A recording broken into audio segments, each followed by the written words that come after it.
నమస్కారం. ఎస్వైజీ టీవీ ప్రేక్షకులకు స్వాగతం, సుస్వాగతం.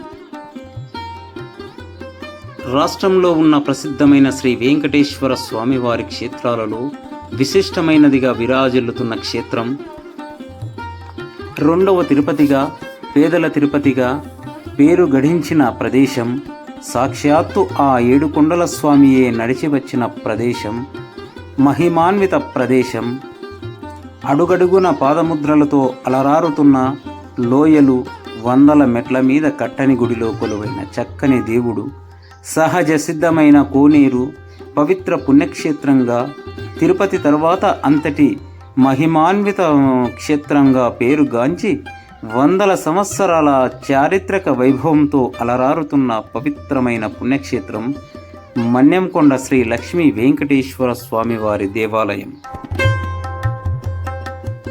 మహబూబ్ నగర్ జిల్లాలో ఉన్న ఈ దివ్యక్షేత్రం రాయచూరు వెళ్ళు మార్గంలో మహబూబ్ నగర్ నుండి 20 కిలోమీటర్ల దూరంలో ఉంది. ఈ దివ్యక్షేత్రంలో శ్రీ లక్ష్మీ వెంకటేశ్వర స్వామివారు కొలువై భక్తుల చేత నిత్య నీరాజనాదులు అందుకుంటున్నాడు. ఈ దివ్యక్షేత్రం యొక్క పూర్తి వివరాలు తెలుసుకుందాం.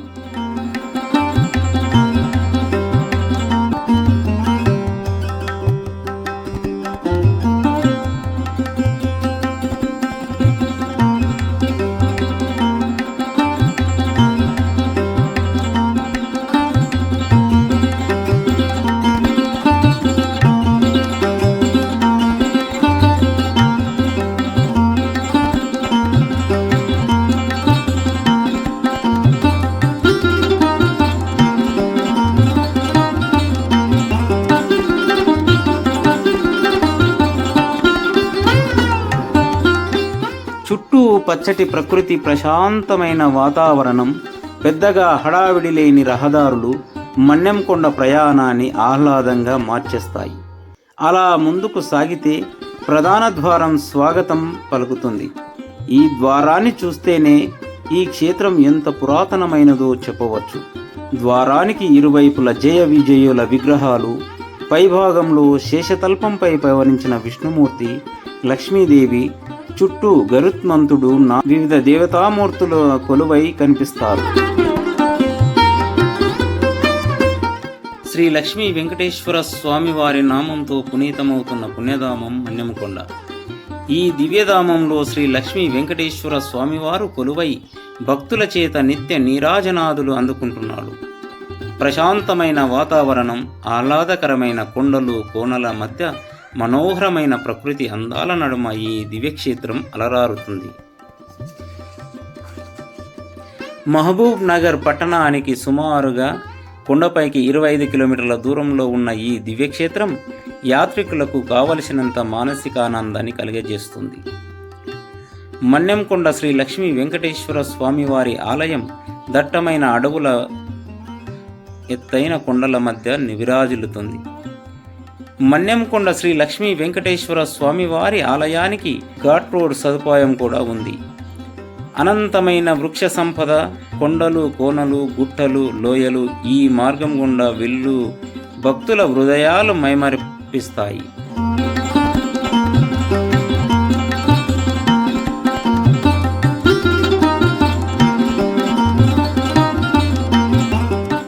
మన్యంకొండ దివ్యధామానికి చారిత్రక ప్రాధాన్యంతో పాటు పౌరాణిక వైశిష్టం కూడా ఉంది.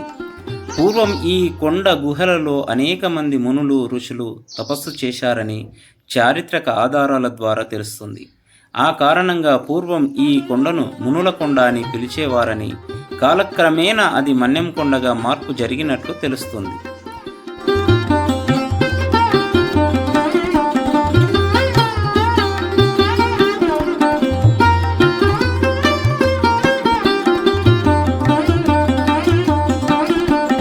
కృతయుగంలో శ్రీ స్వామివారు మొదట నరసింహస్వామిగా వెలిశారని, అనంతరం త్రేతాయుగంలో సీతా లక్ష్మణ సమేతంగా శ్రీరాముడు వనవాసం చేసిన సమయంలో ఈ కొండలలో సంచరించి ఇక్కడ గల మహర్షుల చేత ఆతిథ్యం అందుకున్నాడని స్థల పురాణాల ద్వారా తెలుస్తుంది. ఆ కారణం చేత ఈ క్షేత్రాన్ని రామకొండగా పిలిచేవారని తెలుస్తుంది.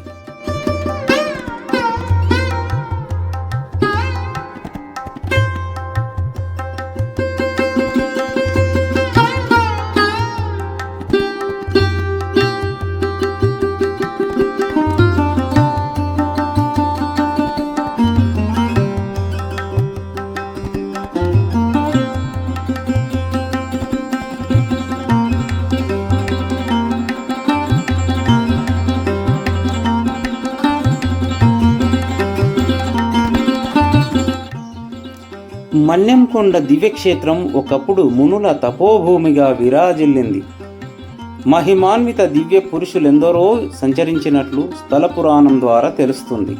అలాంటి వారిలో నరసింహయోగి, ఎత్తేపు రామయోగి, కాశీరాయులు, వీరప్పయ్య, హనుమద్దాసుల వారి పేర్లు ప్రధానంగా తెలుస్తున్నాయి.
మహబూబ్ నగర్ జిల్లాలోనే అతిపెద్ద పుణ్యక్షేత్రం ఇది. స్వయంభూ దేవాలయం. వందల సంవత్సరాల చరిత్ర కలిగినటువంటి ఈ దేవాలయం ఇది. స్వామివారు తిరుపతి నుండి పాదాచారి అయి వచ్చి వెలిసినట్టు తెలుస్తుంది. స్వామివారు ఉలిముట్టని విగ్రహ రూపం, తవ్వని కోనేరు, కట్టని గుడి, చెయ్యని పాదాలు ఇక్కడ ఉన్నాయంటూ ప్రత్యేకతలు. స్వామివారి దర్శించుకున్న అనంతరం లోయలో గల స్వామివారి పాదాల క్షేత్రాన్ని దర్శించుకుంటారు. చుట్టూ కొండలు, లోయలు, దట్టమైన అడవులతో అలరారుతున్న ఈ దివ్యక్షేత్రమంతా శ్రీ స్వామివారి పాదస్పర్శతో పునీతమైంది. భక్తులు ఈ క్షేత్రంలో ఇతర దేవతలను కూడా దర్శిస్తారు. శివాలయంలోకి చేరుకున్న భక్తులు ఆలయంలో ఉన్న మహేశ్వరుని భక్తితో దర్శించుకొని హరహర మహాదేవ అంటూ దర్శించుకుంటారు. మన్నెంకొండ శ్రీ లక్ష్మీ వెంకటేశ్వర స్వామివారి క్షేత్రానికి క్షేత్రపాలకుడిగా శ్రీ వీరభద్రస్వామివారు విరాజిల్లుతున్నారు. క్షేత్రపాలకుడిగా ఉన్న ఈ స్వామి భక్తులను సదా రక్షిస్తాడని విశ్వసిస్తారు భక్తులు. కోనేరుకు సమీపంలో గల శ్రీ లక్ష్మీ వరాహస్వామిని వారిని కూడా దర్శించుకొని భక్తులు భక్తి పారవశ్యంలో మునిగిపోతారు. కొండపై గల వివిధ దేవతామూర్తులను దర్శించుకున్న అనంతరం కొండ క్రింద భాగంలో కొలువై ఉన్న అలివేలుమంగ తాయారు అమ్మవారిని భక్తితో దర్శించుకొని తరిస్తారు. తల్లి జగజ్జనని మహాలక్ష్మి, మా పూజలందుకొని మమ్మనుగ్రహించు తల్లి అంటూ వినమ్రంగా చేతులు జోడించి వేడుకుంటారు. మన్నెంకొండ శ్రీ లక్ష్మీ వెంకటేశ్వర స్వామివారి దర్శనం బహుజన్మల పుణ్యఫలం. భక్తుల కోర్కెలు తీర్చే భక్తవరదుడు శ్రీ వెంకటనాథుడు.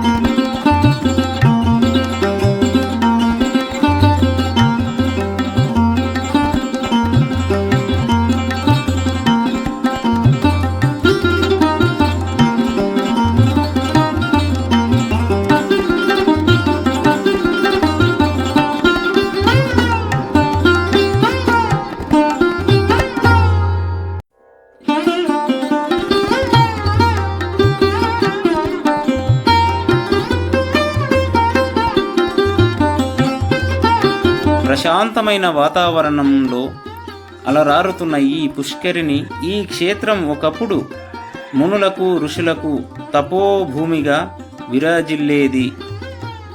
ఇక్కడ ఉన్న ప్రశాంతమైన గుహలలో అనేక మంది మునులు మన్నెంకొండ క్షేత్రంలో ప్రవేశించగానే నిలువెత్తు గరుత్మంతుడు వినమ్రంగా స్వాగతం పలుకుతాడు. గరుత్మంతుడి విగ్రహం వెనకాల విక్రయ కేంద్రాలు కనిపిస్తాయి. మరోవైపు గుడికి దారితీసే మెట్లు కనిపిస్తాయి. ఇక ఇక్కడి నుండి 7 ద్వారాలు దాటుకొని ముందుకు వెళ్తే కొండ కొసన కొలువైన శ్రీ లక్ష్మీ వెంకటేశ్వరుని చేరుకుంటాం. ప్రధాన ద్వారానికి ముందు వైపు చిన్న మండపం కనిపిస్తుంది. ఇక్కడ ఒక కథనం చెప్పుకోవాలి.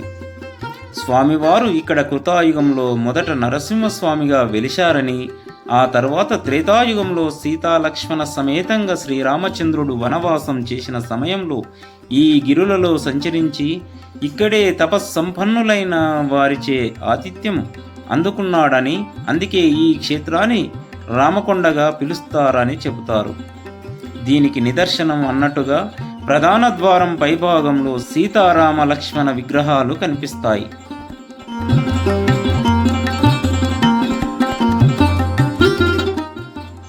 కలియుగ వైకుంఠంగా మన్నెంకొండ శ్రీ లక్ష్మీ వెంకటేశ్వర స్వామివారిని దర్శించుకోవటానికి తెలంగాణ నలుమూలల కాకుండా కర్ణాటక, మహారాష్ట్ర నుండి వేలాది భక్తులు వస్తుంటారు.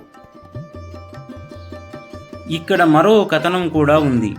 శ్రీ మహావిష్ణువు లక్ష్మీదేవిని వెతుకుతూ భూలోకానికి వచ్చినప్పుడు వాసుకి అనే సర్పరాజు కోరికపై మన్నెంకొండకు వచ్చి ఆతిథ్యం స్వీకరించాడని, తిరుపతి వచ్చి తనను దర్శించుకోలేని పామర భక్తుల కోసం చక్కని శిలారూపంలో మన్నెంకొండపై వెలుస్తున్నానని వెంకటేశ్వర స్వామి చెప్పినట్టు పురాణ కథనాలున్నాయి.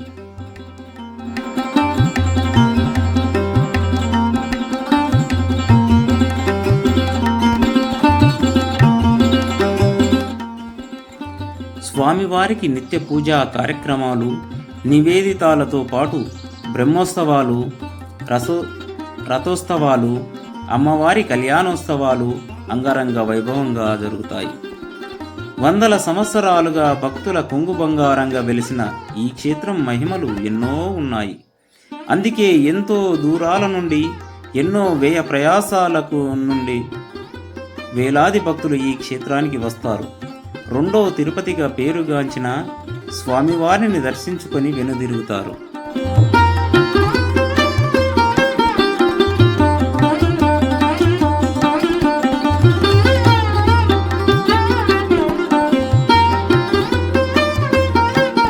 ఆపద మొక్కుల వాడిగా కలియుగ దైవంగా విరాజిల్లుతున్న మన్నెంకొండ శ్రీ లక్ష్మీ వెంకటేశ్వరుడి కరుణా కటాక్ష వీక్షణాలు మన అందరిపై ఉండాలని ఆశిస్తూ, ఈ వీడియో మీకు నచ్చినట్లయితే లైక్ చేసి షేర్ చేయండి. అలాగే సబ్స్క్రైబ్ చేసుకోవడం మాత్రం మర్చిపోకండి.